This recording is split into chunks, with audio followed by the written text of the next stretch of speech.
Hi అండి, ఎలా ఉన్నారు అందరూ? ఇక్కడ నేను వచ్చేసేసి జగన్నాథుడి రథయాత్ర చూపించాలనుకుంటున్నానండి. చాలా బాగుందండి, కానీ రెండు కళ్ళు చాలిపోలేదు చూడటానికి. ఎంత జనం వచ్చారంటే అసలు ఇసుక వేసే రాళ్ళు అంతమంది అని చెప్తూ ఉంటారు కదా. నేను ఫస్ట్ టైం చూసాను అనమాట. అసలు కాలు తీసి కాలు పెట్టడానికి కూడా అసలుకి ప్లేస్ అనేది అస్సలు లేదు. ఇది వచ్చేసేసి బెంగళూరులో జరిగిందండి. బెంగళూరులో వచ్చేసేసి అగరా అనే ప్లేస్లో ఉందన్నమాట జగన్నాథుడి టెంపుల్ వచ్చేసేసి. అంటే ఇక్కడ వైట్ ఫీల్డ్, బెంగళూరులో వచ్చేసి వైట్ ఫీల్డ్ దగ్గరలో అగరా అనే ఒక ఏరియా ఉంది. ఆ ఏరియాలో జగన్నాథుడి టెంపుల్ ఉందన్నమాట. ఆ టెంపుల్ దగ్గర ఇక్కడ రథయాత్ర జరిగింది. ఇక్కడ ఎక్కువగా రథయాత్ర ఆషాఢ మాసం స్టార్టింగ్లో చేస్తుంటారంట. అనుకోకుండా వెళ్ళామన్నమాట. చాలా బాగుంది. దేవుణ్ణి నార్మల్గా కళ్ళతో దర్శనం చేసుకోవడానికి బదులు ఫోన్తో చేసుకోవాల్సి వచ్చిందనమాట. అస్సలు కనిపించలేదు. ఫోను పెద్దగా కెమెరా పెట్టేసేసి పైనుంచి ఫోన్లోంచి చూస్తూ వెనకాల అందరు దర్శనం చేసుకున్నాం. అట్లా అయిపోయింది. అంతేకాకుండా పూరిలో ఏ విధంగా జెండా పైన ఎగరేస్తారో ఇక్కడ కూడా సేమ్ పద్ధతిని ఫాలో అవుతారనమాట. ఇంకొకసారి ఎప్పుడైనా ఖాళీగా ఉన్నప్పుడు వెళ్ళి నేను మొత్తం వీడియో తీసి పెట్టడానికి చూస్తానండి. మామూలుగా వెళ్ళామన్నమాట, ఏముంటారులే జనాలు అని చెప్పేసి. కానీ పక్కనే 2 ఫ్లైఓవర్లు ఉన్నాయి. దానిపైన కూడా ఫుల్గా జనాలు నిలబడి చూస్తున్నారు అనమాట. ఆ దేవుని దర్శనం చేసుకుంటున్నారు. అసలుకి ఎంత బాగా జరిగిందంటే అంత బాగా జరిగిందండి రథయాత్ర మాత్రము. మళ్ళీ మధ్యలోనే వర్షం పడ్డము, ఆగిపోవడము, పడ్డము, ఆగిపోవడం అలా జరిగిందనమాట. కానీ వర్షం పడుతున్నా కానీ పక్కకు కూడా కదలకుండా దేవుణ్ణి దర్శించుకోవాలని చెప్పేసి అసలు ఎంత జనం అంటే అంత జనం ఉన్నారనమాట చుట్టుపక్కలంతా. ఒక్కసారి రథం ముందుకి కదలడం స్టార్ట్ అయితే అందరు ఫోన్లు పట్టుకొని పైకి పెట్టేశారనమాట. మామూలుగా అయితే ఎవరికి కనిపించట్లేదు, అందరు ఫోన్లలో చూసుకుంటున్నారనమాట దేవుణ్ణి.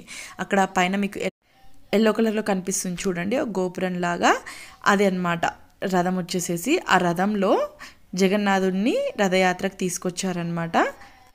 ఆ రథాన్ని ముందులో ఉన్న వాళ్ళు తాళ్లతో లాగుతున్నారు. ఇక్కడ అసలు ఎంత జనం ఉన్నారంటే అసలుకి చాలామంది ఉన్నారండి. రథం కొంచెం ముందలికి కదిలినా కానీ జై జగన్నాథ జై జగన్నాథ అని అరుస్తూనే ఉన్నారనమాట. ఫుల్ అంటే ఫుల్ సౌండ్స్. అసలుకి ఫస్ట్ చూడగానే భయమేసింది. నేను ముందు రోజే న్యూస్లో చూశానండి, ఎవరినో దర్శనం చేసుకోవడానికి వెళ్ళేసేసి ఆ తొక్కిళ్ళలో చాలామంది చనిపోయారని. ఇది చూస్తే భయం అనిపించింది అనమాట. ఫస్ట్ ఆ రథం ముందలకి కదిలొచ్చి అందులో జగన్నాథుడు కనిపిస్తే మాత్రం ఆ భయం అంతా పోయిందనమాట. చాలా బాగా అనిపించింది మనసుకి. చాలాసేపు నిలబడ్డాము, అటు ఇటు తిరిగాము చూద్దామని చెప్పేసి. అసలుకి ఎంత వెళ్ళినా కానీ అసలుకి ముందలకి కదలట్లేదు అనమాట. జనాలలో నుంచి ఎంత ట్రై చేసినా కానీ ముందలకి వెళ్ళలేకపోయాం అనమాట. రథం దగ్గరికి వెళ్దామని ట్రై చేసాము. అసలుకి ఎంతమంది ఉన్నారంటే అంతమంది, అసలు కదలలేకపోయాం అనమాట. అటు ఇటు ఒక్క అడుగు వేసే పరిస్థితి కూడా లేకుండా పోయింది. ఇంకేం చేయలేక ఉన్న ప్లేస్లోనే నిలబడేసేసి ఫోన్లు పట్టుకొని నిలబడ్డామన్నమాట. ఫోన్లు ఇక్కడ మీరు చూస్తే తెలుస్తుంది, చాలామంది కనిపించక ఫోన్లలో పెట్టుకొని ఇంకా వీడియోలో ఆన్ చేసేసి అందులో చూస్తూ దర్శనం చేసుకుంటూ ఉన్నారనమాట. రథం ముందలకి కదులుతూ ఉంది. అంతేకాకుండా ఆ స్వామి మీద పూలు కానీ లేదా అభిషేకం వాటర్ ఉంటాయి కదా, అవి వచ్చిన చుట్టుపక్కల ఉన్న భక్తుల మీద అంతా చల్లుతూ ఉన్నారు. అక్కడ మీరు కరెక్ట్గా అబ్జర్వ్ చేస్తే తెలుస్తుంది, రెడ్ కలర్ తలపాగా పెట్టుకున్నారు కదా, ఆయన పక్కన రథంలో కనిపిస్తున్నాడు అనమాట జగన్నాథ స్వామి. ఈ వీడియోలో కేవలం మీతో పాటు షేర్ చేసుకోవాలి మీతోటి అననే ఉద్దేశంతో మాత్రమే తీసానమాట.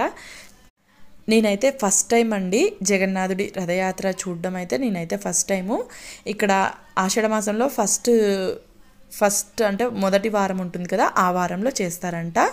జగన్నాథుడి రథయాత్రే కాకుండా ఇస్కాన్ టెంపుల్లో కూడా శ్రీకృష్ణుడిని ఈ విధంగా రథయాత్రలో తీసుకెళ్తారంట. అక్కడ మాట్లాడుకునే దాన్ని బట్టి తెలిసిందనమాట నాకు. నేను మాత్రం రథయాత్రల్లో పాల్గొనడం మాత్రం ఫస్ట్ టైము.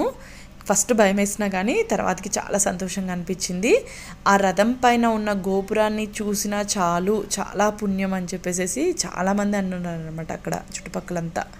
నేను ఇక్కడ నా వాయిస్తో పాటు ఒరిజినల్ వాయిస్ కూడా కొంచెం ఇస్తాను, ఒక్కసారి వినండి. ఇంత భక్తులు ఉండడంతో దేవాలయం అంటే ఆ గుడి దేవస్థానం యొక్క గేట్స్ అన్నీ మూసేశారనమాట. లోపలికి వెళ్ళే ఛాన్స్ కూడా లేదు. అంతేకాకుండా లోపల ఉన్నోళ్ళు కూడా లోపలనే ఉంచేసేసి మొత్తం క్లోజ్ చేసేసారనమాట. లోపల ఉన్న వాళ్ళు లోపలే, బయట ఉన్న వాళ్ళు బయటనే అనమాట. ఒక్కసారి మన రథంలోకి స్వామి వచ్చిన తర్వాత ఇంకా మొత్తం ఎక్కడెక్కడ క్లోజ్ చేసేసారు రథం కదలడానికి ముందరనే. ఈ వీడియో వచ్చేసి కేవలము మీతో పాటు షేర్ చేసుకోవాలని మాత్రమే తీసానండి. అంతేకాకుండా ఆషాఢము శ్రావణంలో అసలుకి ఇక్కడ మా దగ్గర వచ్చేసేసి శ్రావణం కంటే ఆషాఢంలో ఎక్కువగా ఉంటుందండి దేవస్థానంలో. అంతేకాకుండా పూజలు కూడా చాలా స్పెషల్గా జరుగుతూ ఉంటాయన్నమాట.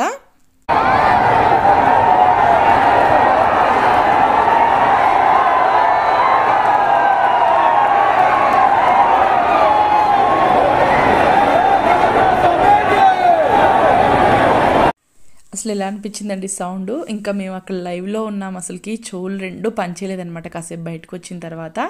అలా ఉందన్నమాట. కానీ ఫీలింగ్ మాత్రం చాలా బాగుంది. ఈ వీడియో కేవలం మీతో షేర్ చేసుకోవాలని మాత్రమే తీసానమాట. Thank you very much for watching.